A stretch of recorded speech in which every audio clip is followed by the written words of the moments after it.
હક્કી આવાજ ન્યૂઝ ચેનલમાં આપનું સ્વાગત છે। ડભોઈ નગરપાલિકા દ્વારા સ્વદેશી મેળાનો ભવ્ય શુભારંભ કરવામાં આવ્યો હતો।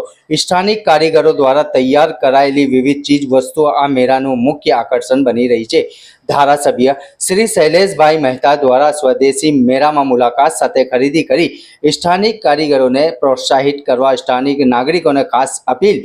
મેળા દરમિયાન વિવિધ સ્વદેશી ઉત્પાદનો, હસ્તકલા અને સ્થાનિક વેપારીઓ દ્વારા 50 જેટલા સ્ટોલ ઊભા કરાયા। ડભોઈ નગરપાલિકા દ્વારા એપીએમસી ગ્રાઉન્ડ ખાતે સ્વદેશી મેળાનું ઉદ્ઘાટન કરવામાં આવ્યું હતું। રિપોર્ટ રફીક મંસૂરી।